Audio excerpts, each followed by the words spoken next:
ஓ முருகா சரணம். வெற்றிவேல் முருகா சரணம். என் அன்பு பிள்ளையே, நான் உனக்காக சொன்ன அந்த நாள் வந்துடுச்சு.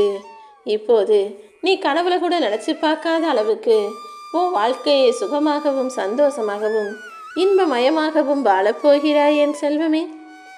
நிழல் கூட படிய முடியாமல் அவ்வளவு தூரத்தில் இருக்கக்கூடிய வானமும் கூட தினம் இரவு வந்துச்சுன்னா இருண்டுதானே போகுது. அதே போல தான் நான் உன் வாழ்க்கையில் உனக்கு துணையாக இருந்தும் கூட சில கஷ்டங்களும் பிரச்சனைகளும் கர்ம வினையின் காரணமாக உன்னை ஆக்கிரமிச்சு உன் வாழ்க்கை இருட்டாக்க முயற்சி செஞ்சது. இருந்தாலும் அத்தனையையும் சரி செஞ்சு உன் வாழ்க்கையை உயர்வானதாக மாற்ற இந்த முருகப்பெருமான் நான் வந்துட்டேன். ஊரும் உலகமும் சேர்ந்து உனக்கு பகையாக இருந்தாலும், எல்லா மனிதர்களும் உன்னை வெறுத்தாலும், கர்ம வினைகள் வந்து உன்னை சூழ்ந்து நின்றுக்கிட்டு உனக்கு சாப்பிட விஷத்தையே கொடுத்தாலும், நண்பர்களும் நட்புகளும் துரோகம் செஞ்சாலும், நடுமுதுகளையே உன்னை குத்தினாலும், எதுவும் வாழ்க்கையில் வந்தாலும் போனாலும் எப்போதுமே எதுவுமே முடிவு கிடையாதுங்கிறத நீ புரிஞ்சுக்கோ.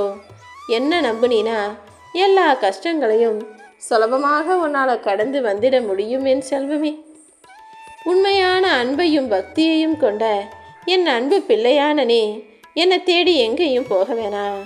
நானே உன்னை தேடி உனக்கு உதவி செய்கிறதுக்காக உன்னை நாடி வந்துட்டேன். நீ எப்போவுமே உன் மனசை பக்குவப்படுத்திக்கிட்டு யாருக்கிட்ட எதுக்காகவும் வாக்குவாதம் செய்யாமல் அமைதியாக இருக்க கற்றுக்கோ. நீ அமைதியாக வாழக்கூடிய இந்த வாழ்க்கை தான் உன் மனசுக்கு வலிமை சேர்க்கும்.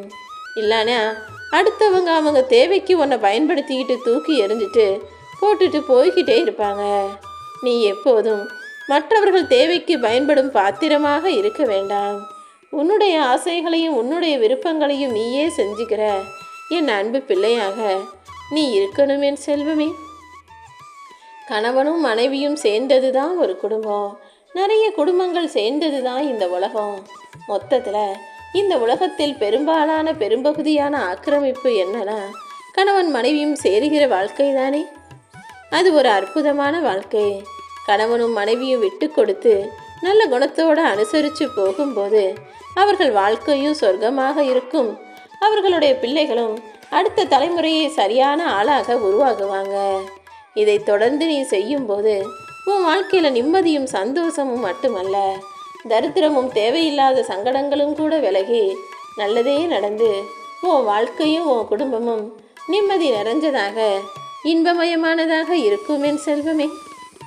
உன் வாழ்க்கை எந்த திசையில் போகணுங்கிறத நீ சரியாக முடிவெடுத்துட்டினா அந்த வானத்தையும் உன்னால் எட்டி பிடிக்க முடியும். நீ கவனமாக எல்லா விஷயங்களையும் சரியாக செய்ய ஆரம்பி. கோபத்தை அவசரப்பட்டு வெளிப்படுத்தி என்னத்தை சாதிக்க போகிற? வெளியே கோபப்பட்டினா கடைசியில் மன்னிப்பு கேட்டு தான் நிற்கணும். அதற்கு பதிலாக கோபம் வரும்போது அதை மனசுக்குள்ளேயே அடக்கிட்டினா அது உன்னை பழிவாங்கவும் வழிகாட்டும். ஆனால் கோபம் வந்தாலும் அதை குறைச்சிக்கிட்டு கட்டுப்படுத்திக்கிட்டு கோபத்தை கட்டுப்படுத்தி வெளியிலேயே காட்டாத அளவுக்கு நீ மறந்து போயிட்டினா அது உன்னை இன்னும் பலசாலியாக ஆக்குங்கிறத நீ புரிஞ்சுக்கணும் என் செல்வமே. காசு பணம் இருந்தால் அது உலகத்து மனிதர்களை ஈர்க்கும். அழகுங்கிறது அடுத்தவனுடைய உள்ளத்தை ஈர்க்கும். ஆனால் மனிதனுடைய வார்த்தைகள் மனிதனை ஈர்க்கும். நீ செய்யக்கூடிய ஒவ்வொரு நல்ல செயலும் இந்த முருகப்பெருமான் என்னையே உன்னை நோக்கி இருக்குங்கிறத புரிஞ்சுக்கிட்டு எப்போதுமே நல்ல செயல்களை செய்யக்கூடிய நல்ல பிள்ளையாக நீ இருக்கணும் என் செல்வமே. உன் கையில் கிடைக்காம போன விஷயங்களையும் உன் வாழ்க்கையில் நடக்காமல் போன விஷயங்களையும் நினச்சி கவலைப்படாத. ஏன்னா நடந்து முடிஞ்சது முடிஞ்சு போச்சு. அது திரும்ப வராதுன்னு புரிஞ்சுக்கிட்டு அதை ஏற்றுக்கொள்ளக்கூடிய மனப்பக்குவத்தோடு நீ இருந்தால் தானே உன்னால் நிம்மதியாக வாழ முடியும். எப்போவுமே நல்லா இருக்கவங்க ஒருத்தவங்க வாழ்க்கையும் உன் வாழ்க்கையும் ஒப்பிட்டு பார்க்குறதுனால உனக்கு என்ன கிடச்சிட போகுது? யார் வாழ்க்கையும் எப்போதும் உன்னோடு ஒப்பிட்டு பார்க்காத. இந்த உலகத்தில் எல்லா மனிதர்களையும் திருப்திப்படுத்தணும்னு நினைக்கிறது முடியாத காரியம். அதற்கு பதிலாக உன் மனசு திருப்தி அடையும் விதமாக உனக்கு பிடிச்ச விஷயங்களையும் உனக்கான காரியங்களையும் செஞ்சுட்டு போ. ஆபத்தில் உனக்கு உதவி செஞ்சவங்களை நீ ஒருபோதும் மறக்கக்கூடாது. நீ தப்பு செஞ்சுன்னு தெரிஞ்சும் கூட அதை வெளிக்காட்டிக்காம உன் குறைகளை பெரிதுபடுத்தாமல் உன்னை சாதாரணமாக விட்டவங்களையும் நீ மறக்க வேண்டாம். உன்னுடைய நலனுக்காக நல்லது செஞ்சவங்களையும் உனக்கு உதவி செஞ்சவங்களையும் நீ ஒருபோதும் மறக்கக்கூடாது. நீ எது வேணும்னு என்னுடைய ஆலயத்துக்கு என்னை தேடி வந்தேன்னு எனக்கு நல்லா தெரியும். அந்த செல்வத்தை, அந்த சந்தோஷத்தை கூடிய சீக்கிரமே உன் கைகளில் நான் கொடுத்துட்றேன். யாராவது உன்னை கேலி கிண்டல் செஞ்சாலும் நீ ஒன்றும் கவலைப்பட வேணாம். ஏன்னா உன்னுடைய எல்லா சங்கடங்களையும் தீர்த்து வைக்க இந்த முருகன் நான் வந்து விட்டேன் அல்லவா. நீ கேட்டது போலவே எல்லா விஷயங்களையும் உன் வாழ்க்கையில் நடத்தி கொடுத்து உன்னை மகிழ்ச்சியாக வாழ வைக்க நான் இருக்கேன். நீ சிரிக்கும்போது எல்லாரும் கூட சேர்ந்து சிரிப்பாங்க. ஆனால் அழுகும்போது யாரும் உனக்காக வந்து அழுக போகிறதில்ல. அதனால தான் யார்கிட்டையும் போய் உன் கஷ்டங்களை சொல்லி எந்த பிரயோஜனமும் இல்லை. உன் வருத்தங்களை யாருக்கிடவும் சொல்லாதன்னு சொல்கிறேன். சந்தோஷமான விஷயம், நல்ல விஷயம்னா எல்லாருக்கிட்டையும் சொல்லி சந்தோஷப்படு. ஆனால் சோகமான நிகழ்வுகளோ, உன் மன கஷ்டங்களோ, தோல்விகளோ, உன் மனசில் இருக்க குறைகளையோ எல்லார்கிட்டையும் சொல்லாமல் உன் நம்பிக்கைக்குரியவர்களிடம் மட்டுமே சொல்லி என்ன செய்யலாம்னு ஆலோசனை கேட்டு பழகு. தேவையில்லாமல் எல்லார்கிட்டையும் சொல்கிறதுனால உனக்கு எந்த நல்லதும் நடக்க போகிறதில்லை என் செல்வமே. வாழ்க்கை பிரச்சனை பிரச்சனை நீ சொல்லிக்கிட்டே இருக்கியே. உன்னை விட கஷ்டப்படுறவங்களும் தினமும் வேலை செஞ்சாதான் கூலி சாப்பாடுன்னு வாழ்கிறவங்களையும் என்னைக்காவது நீ பார்த்துருக்கியா? அவங்க கூட பேசியிருக்கியா? ஒரு முறை அப்படி தினக்கூலி செய்பவர்களிடம் போய் பேசிதான் பாரு. உன் வாழ்க்கை எவ்வளவோ உயர்வானது, சொர்க்கமானதுன்னு உனக்கு தோண ஆரம்பிச்சிடும். இங்கே பிரச்சனையே இல்லாத வாழ்க்கை யாருக்குமே இல்லை. எல்லாருக்கும் அவங்கவங்க தேவைகளையும் அவங்கவங்க பேசுகிற வார்த்தைகளையும் பொறுத்து பிரச்சனைகள் வந்துக்கிட்டு தான் இருக்குது.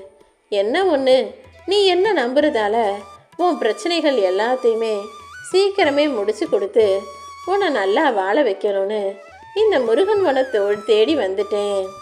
தோல்வியை கண்டு துவண்டு போகாமல் எல்லாத்தையும் எதிர்கொள்ளும் மனசோட சந்தோஷமான மகிழ்ச்சியான வாழ்க்கையை வாழ தயாராகு. சின்ன விஷயத்தையும் பெருசாக கற்பனை செஞ்சுக்கிட்டு பூத கண்ணாடி வச்சு பார்க்காதே என் செல்வமே. பிரச்சனை வந்துடும், ஏதாவது தப்பு நடந்துரும்னு பார்த்து பயந்து ஓடிக்கிட்டே இருக்காம என்னதான் நடக்குதுன்னு வாழ்க்கையை எதிர்த்து நின்று வாழ பழகு. ஏன்னா வாழ்க்கையில் வரும் பிரச்சனைகளை பார்த்து பயப்பட்டினா வாழ்க்கை முழுவதும் பயந்து ஓடிக்கிட்டே தான் இருக்கணும். அதுவே நீ தைரியமாக எதிர்த்து நின்னா எல்லா பிரச்சனைகளும் முடிவுக்கு வந்துவிடும் அல்லவா. சில நேரங்களில் உன்னுடைய பிரச்சனைகளை யார்கிட்ட சொல்கிறது, என்ன செய்கிறது, என்ன செஞ்சால் இது சரியாகும்னு ஒன்றும் புரியாமல் என்னை மட்டுமே நம்பி தவிக்கக்கூடிய அந்த தருணங்களில் எல்லாம் உனக்காக நான் வந்து நின்றுக்கிட்டு தான் இருக்கேன். நீ கலங்காதே என் செல்வமே. நிச்சயமாக உனக்கான நல்லதை நான் நடத்தி கொடுக்குறேன். மனிதர்கள் எதை வேணாலும் யாருக்கு வேணாலும் கொடுக்க முடியும். ஆனால் நிம்மதியை மட்டும் அவன் மனசுக்குள்ளேருந்து அவங்களே எடுத்துக்கிட்டாதான் உண்டு.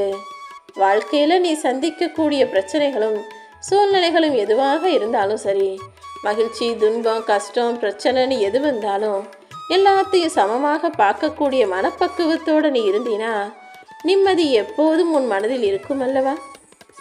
தேவையில்லாத கற்பனைகளும் தப்பாக நடந்துடுமோன்ற பயமும், இது அப்படி ஆகிடுமா அது இப்படி ஆகிடுமான்ற குழப்பங்களும் உனக்குள்ள வேணாம்.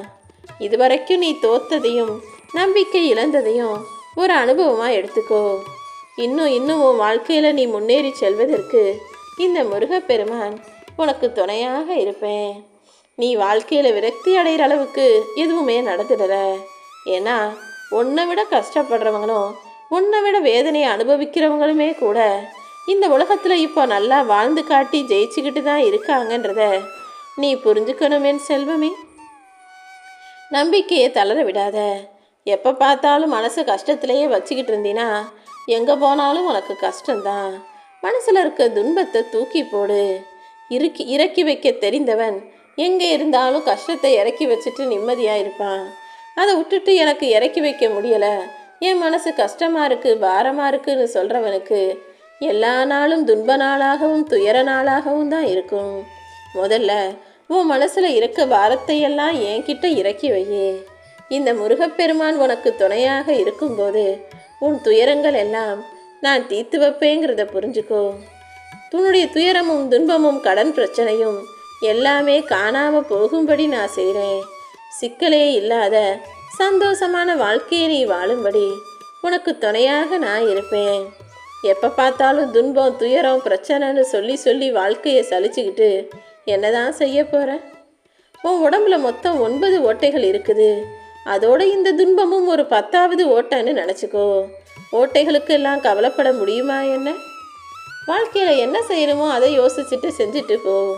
உன் வாழ்க்கைக்கு நியாயமும் உன் நெஞ்சுக்கு நிம்மதியும் மனசுக்கு சந்தோஷமும் கிடைக்கும்படி இந்த முருகப்பெருமான் உனக்கான நல்லதை செய்கிறதுக்கான அதிர்ஷ்ட காலம் வந்துடுச்சு. இனிமே எதுக்காகவும் யாருக்காகவும் நீ கவலைப்படவோ வருத்தப்படவோ கூடாது. எந்த மனிதன் தான் ஒன்றும் பெருசே இல்லை, எல்லாமே அந்த எம்பெருமான் தான் என்னை பற்றி நினைக்கிறானோ அவன் மனசு தெளிவாக இருக்கும்.